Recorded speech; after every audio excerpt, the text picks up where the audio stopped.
นี่นะครับท่านผู้ชมแบบนี้เลยนะครับล้างหน้าล้างตาแล้วเราก็จะโดนพอกโคลนแบบนี้แล้วแบบนี้ต้องรอกี่นาทีครับ15 นาทีนะครับ15 นาทีนี่เสร็จเล็กอะครับ เสร็จแล้วนะจ๊ะ เสร็จเรียบร้อยแล้วเนาะอ๋อลูกจะไปไหนก่อนยิ่งก็เข้าใจไป ไปไหนเราเขาจะไปเติร์กเปิ่นคนอื่นมันจะได้ล้ม เรียบร้อย เอาให้เรา หลังจากพอกโคลนแล้วก็สภาพหน้าเขาก็จะเป็นประมาณนี้ครับ เดี๋ยวเปิ้ลก็15 นาทีแล้วปั๊บนี้เขาล้างออกเองหรือว่าเปิ้ลจะล้างอ๋อเขาก็สามารถมาล้างออกเองอ๋อคือพอพอกเสร็จแล้วเขาก็มาล้างออกเองคนเดียว15 นาทีนะครับ แต่กลินที่เข้าหูดังตัวนี้ก็คือกินขี้เปิดมันเห่าดีๆนี่เลยล้วนๆเลยครับ โคลนที่มันมาพอกนี่ก็คือบ่มีการเสริมแต่งอย่างใดๆทั้งสิ้นไหมก่อนครับ เอาจากเปิดจากโคลนท่านมาก็ใส่เลยอ๋อต้องมีผ่านกรรมวิธีในการฆ่าเชื้อก่อนอ๋อ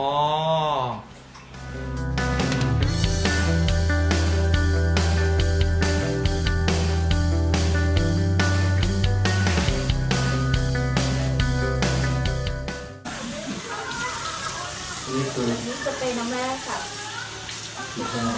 ไปหน้าเขาได้ อันนี้จะเป็นน้ำแร่ช่วยเชื้อคุมตัวได้ ใช่ นะคะเป็นฟ้าค่ะนี่เจลน้ำแร่ค่ะทาหน้า โอ้โห ปัดหมดเลยค่ะ อ่ะล้างหน้าออกแล้วครับท่านผู้ชมครับ ล้างโคลนออกแล้วครับ เกินว่า ล้างหน้าไม่ได้ล้างกระจก ก็จับให้หน่อยครับ ครับผมครับ โอ้มาถ่ายใกล้ๆหน่อยครับคุณน้องครับ ใกล้ๆน้องคนสวยเลยใช่ไหม ครับ ถามน้องมีแฟนยัง น้องมีแฟนหรือยังครับ นี่ค่ะ โอ้ยอดเลยครับ มีแล้วมันใช้ผมถามนะครับ จริงๆผมเป็นคนดี แต่นี่คืออะไรครับ น้ำแร่ค่ะ เป็นน้ำแดงครับ อันนี้จะเป็นน้ำแร่ช่วยเชื้อคุมตัวผิวหน้าชุ่มชื้นนะคะ ครับ อันนี้เป็นเจลน้ำแร่นะคะทาหน้าค่ะนี้ อ๋อสเปรย์น้ำแร่แล้วต่อไปก็ เจลน้ำแร่ค่ะ เจลน้ำแร่ ช่วยผิวหน้าชุ่มชื้นนะคะ แต่เหรอครับหรือว่าไง ทาทั่วใบหน้าเลยค่ะ ทาเลยเหรอ ค่ะ เอาอีกหน่อยได้ไหมหาทั่วไปหน้าเลยครับทาเข้าไปครับทาเข้าไปเจลน้ำแร่ใช่ไหมครับ ใช่ค่ะ เราเรียกว่าเจลน้ำแร่นะครับ ทาครีมกันแดดนะคะ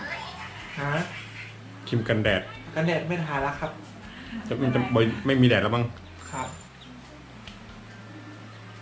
โอเคครับผมเรียบร้อย เอาแค่นี้เหรอ เสร็จสิ้นกระบวนการของการพอกหน้าที่ภูโครนนะครับผม ปิ้งเลยครับขอบคุณครับ ขอบคุณครับ อัปเดตเพลงใหม่ รู้ข่าวก่อนใคร กด Subscribe และกดกระดิ่งไว้นะครับ